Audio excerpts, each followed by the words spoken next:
Headline Waktu Indonesia Gadget kali ini datang dari bocoran iQOO Neo 11 dan warna baru Oppo Reno 14 F5G yang rilis berbarengan dengan warna baru Poco M7 Pro 5G. Selanjutnya, kabar takal menarik datang dari Nokia yang sedang mencari mitra baru untuk produksi smartphone baru dan smartwatch Oppo berlapis emas. Inilah Waktu Indonesia bagian gadget selengkapnya.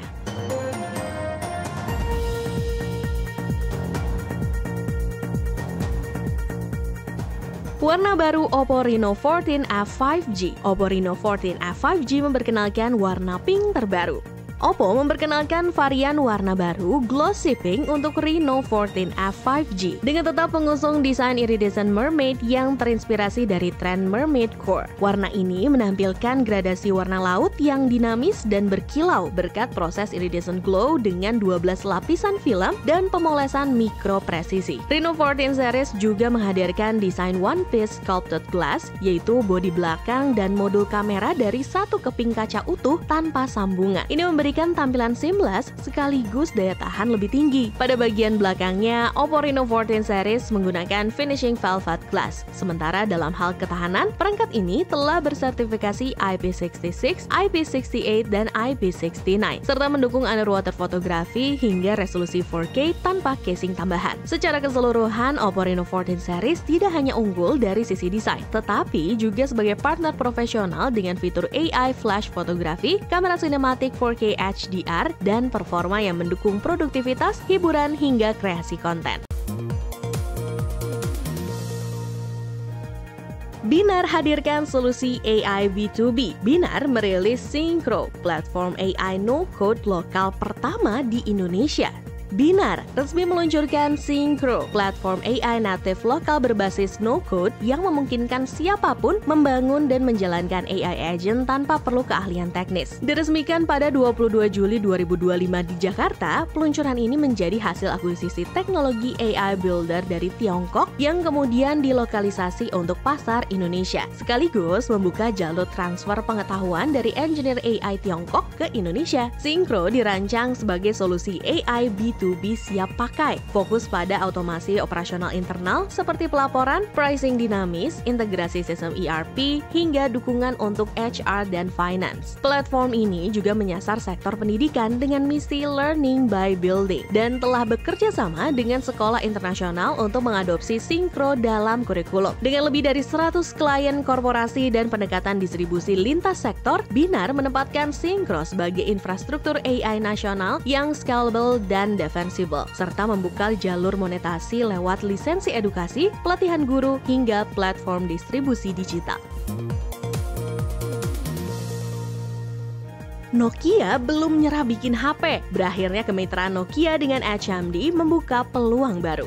Nokia kemungkinan akan melisensikan kembali mereknya ke produsen smartphone baru setelah hubungan bisnisnya dengan HMD Global mulai merenggang sejak tahun lalu. Hal ini terungkap dari unggahan community manager Nokia di Reddit yang menyatakan bahwa Nokia membuka kesempatan untuk bekerja sama dengan produsen smartphone skala besar. Meskipun sumbernya belum resmi, pernyataan ini mengisyaratkan peluang kembalinya Nokia di pasar smartphone melalui mitra baru. Sebelumnya, Nokia telah memberikan lisensi merek ke berbagai perusahaan seperti Streamview TV, Rich Go Aksesoris, dan Off Global Laptop. Namun kerjasama tersebut telah berakhir. Di sisi lain, HMD kini fokus dengan merek sendiri dan mengurangi operasionalnya di Amerika Serikat. Sementara Nokia menghadapi tantangan bisnis, meskipun berhasil mencatatkan laba operasional 156 juta euro di Q1 2025. Smartwatch Oppo berlapis emas. Oppo Watch X2 Mini bawa desain feminim dengan fitur lengkap. Oppo resmi meluncurkan Watch X2 Mini, sebuah smartwatch compact berukuran 1,32 inci yang menggabungkan gaya feminim dan fitur canggih untuk gaya hidup aktif. Hadir dengan warna glimmer gold berlapis emas 18 karat, jam tangan ini tampil elegan namun syarat teknologi. Watch X2 Mini mendukung beragam aktivitas olahraga dengan fitur Pro Running Mode, Fat Burning Evaluation, hingga panduan suara real time untuk latihan yang lebih presisi. Keseimbangan emosional juga menjadi menjadi perhatian dengan fitur Mind and Body Evaluation, lengkap dengan karakter lucu yang menemani pengguna. Didukung dual chip Snapdragon W5 dan BES 2800 BP, baterainya bisa bertahan hingga 60 jam dalam Smart Mode dan 7 hari dalam Power Saver Mode. Sistem operasi Wear OS membuka akses ke notifikasi, aplikasi, Google Wallet, dan akan terintegrasi dengan AI Gemini di masa depan. Oppo Watch X2 Mini dijual seharga Rp499.000 dan tersedia secara online maupun offline di berbagai kanal penjualan resmi Oppo Indonesia. iOS 26 Beta 4 resmi meluncur. Kembalikan fitur yang hilang, iOS 26 Beta 4 juga bawa banyak perubahan. Apple resmi meluncurkan iOS 26 Beta 4 untuk developer dan beta tester, di mana terdapat sejumlah pembaruan visual dan fitur yang kembali diaktifkan. Salah satu perubahan paling mencolok adalah desain UI Liquid Glass yang kini kembali mencolok dengan pantulan kaca yang lebih jelas. Selain itu, fitur notification summary untuk kategori news dan entertainment kini kembali aktif setelah sebelumnya dinonaktifkan karena isu ringkasan AI yang tidak akurat. Kini pengguna bisa kembali menikmati informasi padat dalam format ringkasan berita. Apple juga menghadirkan penyempurnaan pada ikon aplikasi kamera dan menambahkan layar sambutan baru yang menjelaskan perubahan UI di dalam aplikasi tersebut. Soal keamanan, opsi call screening telah ditingkatkan dengan fitur mute otomatis untuk panggilan tak dikenal dan pertanyaan otomatis kepada penelepon. Versi final dari iOS 26 diharapkan akan rilis September tahun ini. ChatGPT akan pakai watermark. Membuat gambar di ChatGPT akan ada watermarknya. OpenAI rumornya sedang mengembangkan fitur watermark untuk gambar AI yang dihasilkan melalui ChatGPT. Hal ini terungkap dalam APK Teardown versi beta aplikasi terbaru V1.2025.196. Fitur ini kemungkinan akan diterapkan hanya untuk pengguna gratis, sementara pelanggan berbayar dapat menyimpan gambar tanpa watermark melalui opsi Save Without Watermark. Bocoran ini sejalan dengan temuan sebelumnya dari April 2025 ketika label fitur ImageGen pertama kali muncul. Screenshot terbaru menunjukkan bahwa menu interaksi gambar kini menyertakan opsi tambahan untuk menghilangkan watermark. Meski akses penuh kemungkinan akan dibatasi untuk pengguna premium. Belum ada kepastian apakah fitur ini akan resmi diluncurkan. Bisa jadi semua gambar akan tampil dengan watermark secara default dan hanya pengguna berbayar yang dapat menghapusnya. Terkait rumor ini, OpenAI sendiri belum memberikan pengumuman resmi, sehingga implementasi finalnya masih bersifat spekulatif. Tanggal rilis Google Pixel 10. Google resmi umumkan tanggal rilis dan desain Google Pixel 10. Google resmi mengumumkan tanggal peluncuran Google Pixel 10 series pada 20 Agustus 2025 mendatang. Acara ini akan memperkenalkan Pixel 10, Pixel 10 Pro, Pixel 10 Pro XL, dan HP lipat Pixel 10 Pro Fold. Menjelang peluncurannya, Google merilis teaser berdurasi 13 detik di halaman Google Store yang memperlihatkan siluet angka 10 yang kemudian berubah menjadi modul kamera, lalu perlahan menampilkan bagian belakang dari Pixel 10 Pro secara utuh. Meskipun halaman Google Store belum mengungkapkan spesifikasi teknis, teaser ini menegaskan bocoran desain yang sebelumnya telah beredar. Selain itu, Google juga menawarkan promo eksklusif untuk pelanggan yang mendaftar email marketing sebelum tanggal 19 Agustus. Meskipun detail penawarannya belum diungkap. Kehadiran Google Pixel 10 series menjadi salah satu momen penting tahun ini bagi penggemar Android murni, terutama dengan kehadiran varian foldable. Mayoritas pemerhati teknologi smartphone menantikan spesifikasi dan fitur AI baru yang akan datang bersama HP terbaru ini.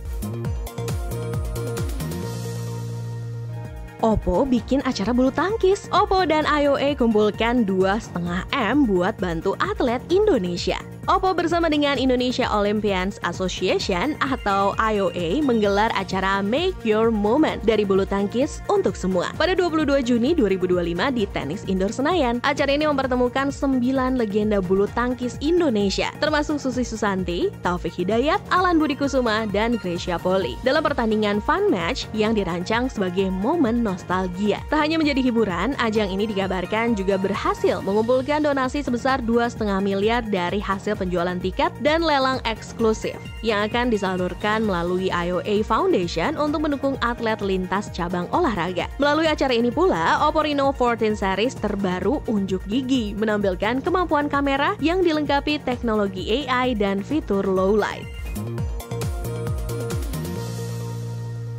Bocoran iQOO Neo 11 series. iQOO Neo 11 series usung layar 2K dengan fast charging 100 watt. Bocoran terbaru mengungkapkan spesifikasi dari iQOO Neo 11 dan Neo 11 Pro yang kabarnya akan mengusung layar 6,8 inci dengan resolusi 2K. Selain itu, keduanya juga disebut memiliki sensor sidik jari ultrasonic di bawah layar, bodi yang menggunakan rangka metal, serta dukungan fast charging 100 watt. Soal dapur pacu, iQOO Neo 11 kemungkinan akan ditenagai oleh Snapdragon 8 Elite, sementara iQOO Neo 11 Pro ditenagai performa kuat dari chipset MediaTek Dimensity 9500 terbaru. Soal perbedaan spesifikasi lainnya, hingga kini belum ada detail yang bocor. Namun, sumber lain juga menyebutkan adanya baterai jumbo berkapasitas 7000 mAh. Ini cukup masuk akal, mengingat seri Neo ini akan condong unggul dalam performa gaming. Oh ya, sumber bocoran ini seperti biasa datang dari situs Weibo di Tiongkok. Bagaimana menurut kamu guys? Apakah iQOO Neo 11 series ini bakal jadi gebrakan di segmennya seperti iQOO Neo 10? Desain Moto 360 versi 2025. Bocoran desain smartwatch Moto 360 terbaru semakin keren.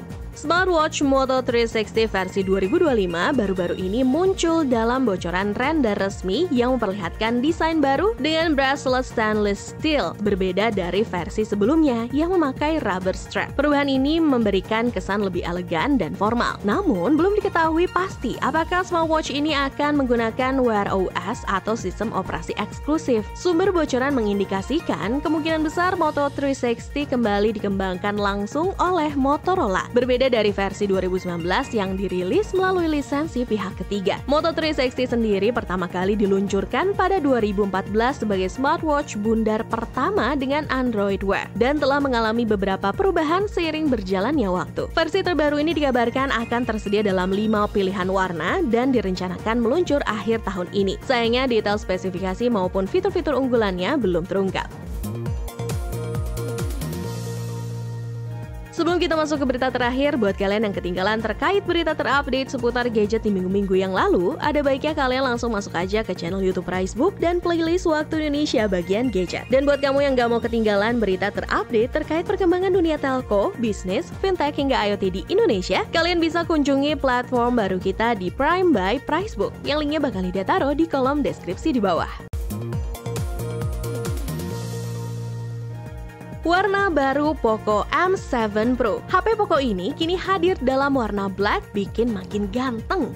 Poco resmi menghadirkan varian warna baru Black untuk Poco M7 Pro 5G guna memperkuat identitas Maximum Play yang diusungnya. Warna hitam ini tidak hanya menawarkan estetika premium dan misterius, tetapi juga memberikan fungsi nyata seperti mengurangi pantulan cahaya saat bermain game, meningkatkan fokus, dan menghadirkan pengalaman visual lebih imersif. Ditenagai MediaTek Dimensity 725 Ultra, HP ini mencatatkan skor Antutu hingga 470.000. Dari sisi visual, layar AMOLED 120Hz dengan touch sampling rate 2160Hz dan kecerahan hingga 2100 nits memastikan responsivitas tinggi dan tampilan optimal. Sementara untuk kebutuhan bermain game, tersemat teknologi Game Turbo Mode yang dapat membuat performa HP tetap stabil di sesi gaming berat. Poco M7 Pro 5G Black juga dibekali baterai 5110 mAh dan fast charging 45 watt, Gorilla Glass 5 serta IP64. Kamera 50MP dengan OIS dan fitur Dynamic Shot. Selain varian warna black yang baru dirilis, Poco M7 Pro 5G untuk pasar Indonesia juga sudah tersedia dalam pilihan warna titanium grey dan green.